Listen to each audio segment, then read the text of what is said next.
Ô Caião, bom dia. Eu Bom sou dia. um ex-presbítero da Assembleia de Deus. Certo, meu mano. Venho de família de pastores. Eu não aguentei o jugo em 2011 e me desliguei da igreja. Foi pesado para ele. Você veja que a maioria dessas pessoas não deixou esses ambientes por terem feito nada. Só não suportaram mais. Olha isso. Impressionante. Um lugar insuportável.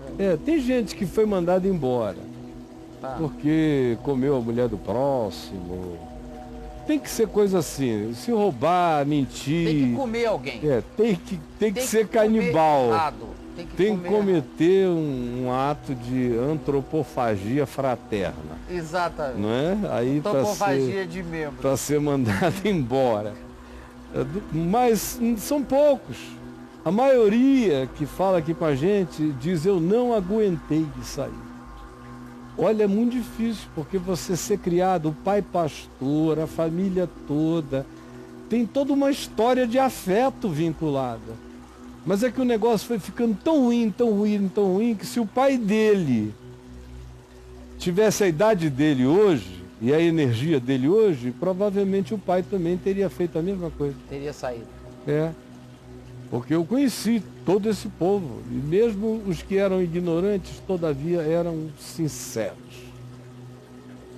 Eu saí muitas vezes da presença de milhares de irmãos e de líderes de grupos assim como esse, em relação ao qual ele fez alusão, lamentando muito a ignorância bíblica, a falta de conhecimento, de sabedoria, de discernimento, mas sem poder negar, sob hipótese alguma, de que eu estava e me relacionava com pessoas sinceras, tinham zelo de Deus, como diz Paulo, mas sem entendimento. Era o que se podia dizer deles. Hoje em dia, infelizmente, não. Não tem zelo de Deus, não tem entendimento e cada dia se tornam mais cínicos, mais estranhos, mais arrogantemente diabólicos e sem Deus. Não há um pingo de ternura do Evangelho ungindo as almas da maioria dessas lideranças. Digo com muita tristeza, porque todo o meu desejo em Cristo é que esse povo todo se convertesse à pureza do Evangelho, ao amor. Se o mundo não vai crer, que pelo menos esses que se dizem igreja crescem. Mas nem esses querem, cumprindo de novo a fala do Evangelho de João, que diz: veio para o que era seu e os seus não receberam. Mas a todos quantos o receberam, deu-lhes o poder de serem feitos filhos de Deus, a saber, os que creem no seu nome. Os quais não nasceram da carne, nem da vontade do homem, mas nasceram da vontade de Deus e do Espírito Santo. Você crê nisto? E aí? Aí ele fala assim: na época, Caio, eu era o único presbítero solteiro. Sacou? É um problema nessas É um comunidades. problema? É. Tem que estar casado. De preferência, porque senão vai namorar, se namorar vai ser tentado, se for tentado pode cair em tentação. Aí pode ter um presbítero pegando mais de uma irmã, pegou uma, pegou duas, pegou três. Não é bom para o presbiterato. Toda essa variedade de freguesia numa denominação como essa onde ele esteve a vida inteira. Então o cara tem que ter imunidade pepecal. Tem que ter, o casamento fornece, Imunidade pepecal. dá essa, pelo menos essa impressão de que um cara, tendo a sua própria, não recorrerá à dos outros. Aos paralelos. É. Não vai ter caixa 2. Não vai ter, nem vai ter a tentação do mundo paralelo. Pois é, aí ele fala assim: arrumei uma mulher, sabe? Aham. Ele saiu de lá, né? E não casei no papel. Aí ela ficou grávida. Alguns anos depois, né, que eu fiquei com ela, e eu tive um filho. E ele tem um transtorno do espectro autista. Algumas dessas reveladoras andou enchendo a cabeça dos Eu meus sei, pais. vão dizer que é porque Ele você nasceu- casou fora da igreja, que eu me fora do afastei. casamento, sem isso, sem aquilo, lá, nem precisa me descrever, porque antes de Adão entrar nessa, eu sou. Em relação a essas idiotices, ó, eu estou na estrada. Adão não sabia das coisas, infelizmente eu já estava sabendo como é que essa banda toca. Pois é, cara. É a mesma porcaria. Aí ele cita o que aconteceu com ele depois dessa informação. E ele pede ajuda por isso. Aí, Caio, eu fui lá na Comunidade da Graça, quando você veio aqui em São Paulo, sabe? Uhum. Depois de 3 anos sem ir na igreja. Uhum. Sabe, Caio, eu me sinto assim, totalmente frio. No culto, na hora do louvor, eu não senti absolutamente nada. Eu não sei o que fazer. Não precisa sentir nada, né? Não precisa sentir nada. Se você me assistir, você vai aprender. Você deve estar chegando aqui agora. Porque se você estivesse aqui há um mês, você já não relacionaria nada de Deus a sentir. Eu senti muita coisa gostosa lá, senti alegria, porque eu vi amigos que eu já não via há muitos anos. Eu dei um abraço no Antunes, a quem eu já não via há muito mais tempo do que a maioria das pessoas ali. Eu vi amigos queridos de outros tempos. Eu reencontrei, não que eu não tivesse encontrado no início desse ano, meu querido amigo Carlos Alberto Quadros Bezerra, a mulher dele, a Sueli, boa parte dos filhos que estavam lá, outros que eu não via desde crianças, hoje já são pessoas com a cabeça branca. Eu tive muita alegria. Eu fui muito honrado, eu fui muito acolhido, fui muito amado. Recebi cafuné fraterno de todos os lados. Tive muita alegria. Mas não foi porque eu tive muita alegria que alguma coisa divina estava acontecendo comigo. As coisas mais divinas que já me aconteceram sem nenhuma alegria. Às vezes em meio à mais profunda tristeza.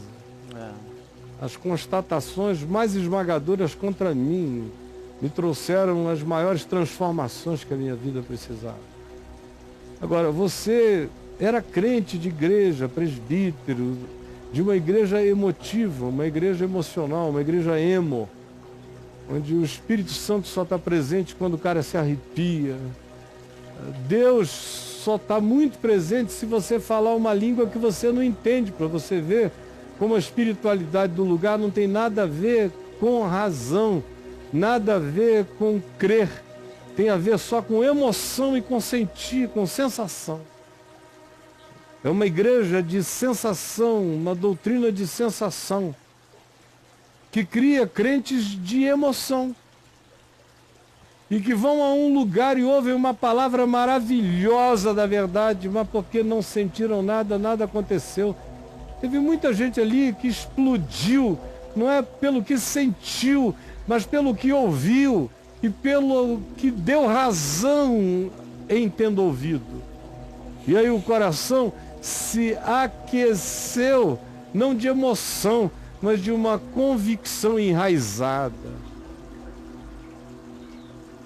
Mas você está só reportando como é a alma de alguém que cresceu num ambiente religioso emocional, que é o que caracteriza o culto e as crenças de natureza pentecostal.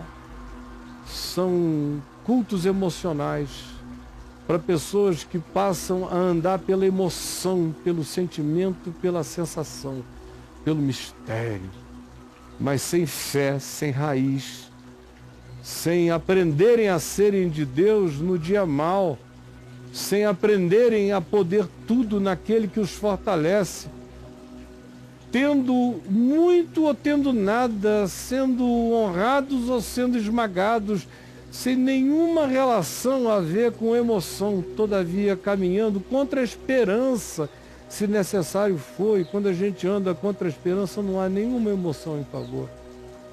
Então, meu filho, tudo que eu posso pedir a você é tempo para você me assistir. Escolhe ficar aqui, crescer no Evangelho. Você saiu de lá porque não suportou a opressão. Só que você não sabe ainda nada do Evangelho. De Jesus você só sabe o nome, a construção em letras e parte da historinha. Só da historinha, do presépio de Jesus. Mas do Evangelho não sabe nada. Do ensino da palavra não sabe nada. Da experiência de Deus andando em fé, confiando no amor dele, apesar ou contra as circunstâncias, você não sabe nada. Tem que aprender pela fé, tem que aprender o Evangelho. O Evangelho é assim. Vocês só aprenderam o cristianismo pentecostal, não sabem nada de Jesus, nem do caminho do discípulo, nem da viagem da fé. É para isso que eu convido você. Fica aqui e vamos aprender juntos. E se você quiser acelerar o processo, entre no meu portal e pesquise tudo. Escreva aí no meu portal o que é a fé. Portal caiofabio.net. Escreva o que é a fé. O que é a fé? Você não sabe ainda o que é fé. Não sabe, meu amigo querido, o que é fé. Tem o que, olha? 2.326. Você não vai nem começar. Primeiro aqui, ó, o que é a fé.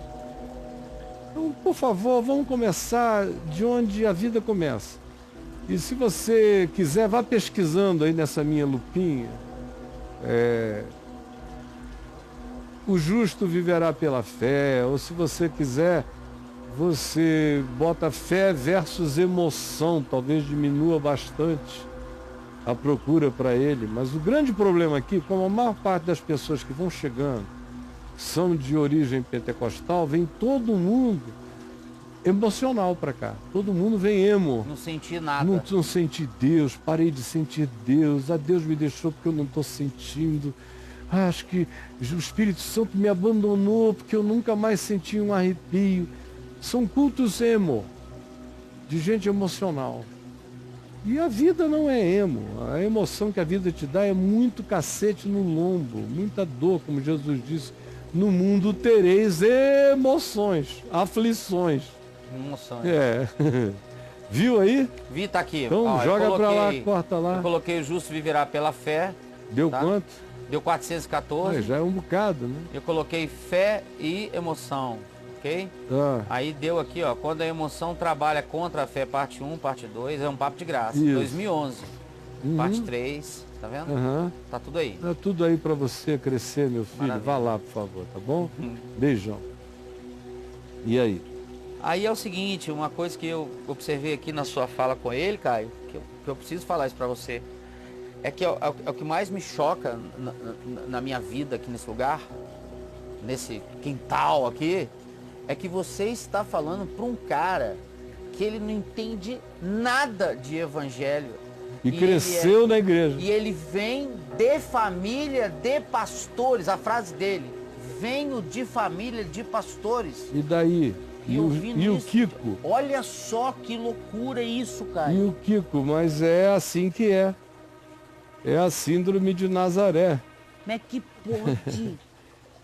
Mas é só o que pode, brother. Nasceu dentro do negócio, não sabe aí nada. Vai ficando mais impermeabilizado. É um sapo que nasceu na panela que fervia. E que ficou insensível. Sem falar o seguinte, lá no lugar onde ele esteve, de onde ele vem, o pessoal também não sabe o que é evangelho. Eles dizem que tem fé em Jesus. Jesus salva, Jesus batiza, Jesus voltará. Jesus cura, Jesus salva, Jesus batiza e Jesus voltará. Esse é o grito, essa é a confissão. Agora, como Jesus salva? Frequentando a igreja, indo à reunião de oração e frequentando a congregação, você está salvo. E se for batizado nas águas, você está salvo. É tudo que se ensina. Esse é o evangelho para esse pessoal, é isso aí. E é isso aí é evangelho, eu te pergunto. O que é isso? Isso aí é uma quermesse, isso aí é uma festa de São João perene, que não, é um Santo Antônio que não para. Semanal, com várias reuniões por semana, mas é só isso. Não tem nada além disso. Ninguém compreende nada sobre vida, sobre perdão, sobre Deus, sobre o que é adorá-lo em espírito e em verdade. por que nós somos salvos mediante a fé, o que é graça de Deus, como nós somos salvos pela graça, que é favor imerecido, como tudo vem de Deus, como tudo já está feito, como tudo está garantido, como eu não tenho que temer nada, como em Jesus está realizado. Não, isso é pecado lá nessa igreja, se for dito. Isso afasta o ser humano da salvação, do medo, do esforço, do pânico, da angústia autossalvadora. Então, o que eles chamam de evangelho, eu chamo de anti-evangelho. As nomenclaturas são as mesmas e designam coisas antitéticas, coisas opostas entre si. Olha isso, cara. O Jesus que eu prego é o antônimo do Jesus que eles ensinam. Quando ensinam. E em geral, nesses lugares, Jesus não é nem ensinado, Jesus é um grito, Jesus é um eco, Jesus é uma vocalização ardida e rouca. Só isso, não tem conteúdo, não é uma pessoa. Não é. Aí, claro que ele é pagão, cristão pagão. Não aprendeu nada, não creu nada, não entendeu, não discerniu, não está sabendo. E daí? Pelo amor de Deus. Tem garotos que vão passando e já entenderam. E tem gente que está a vida inteira e não compreendeu nada.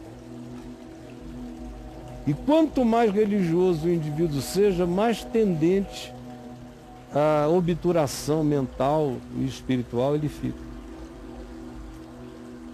Mais o véu fica denso e espesso. Mais difícil é a compreensão.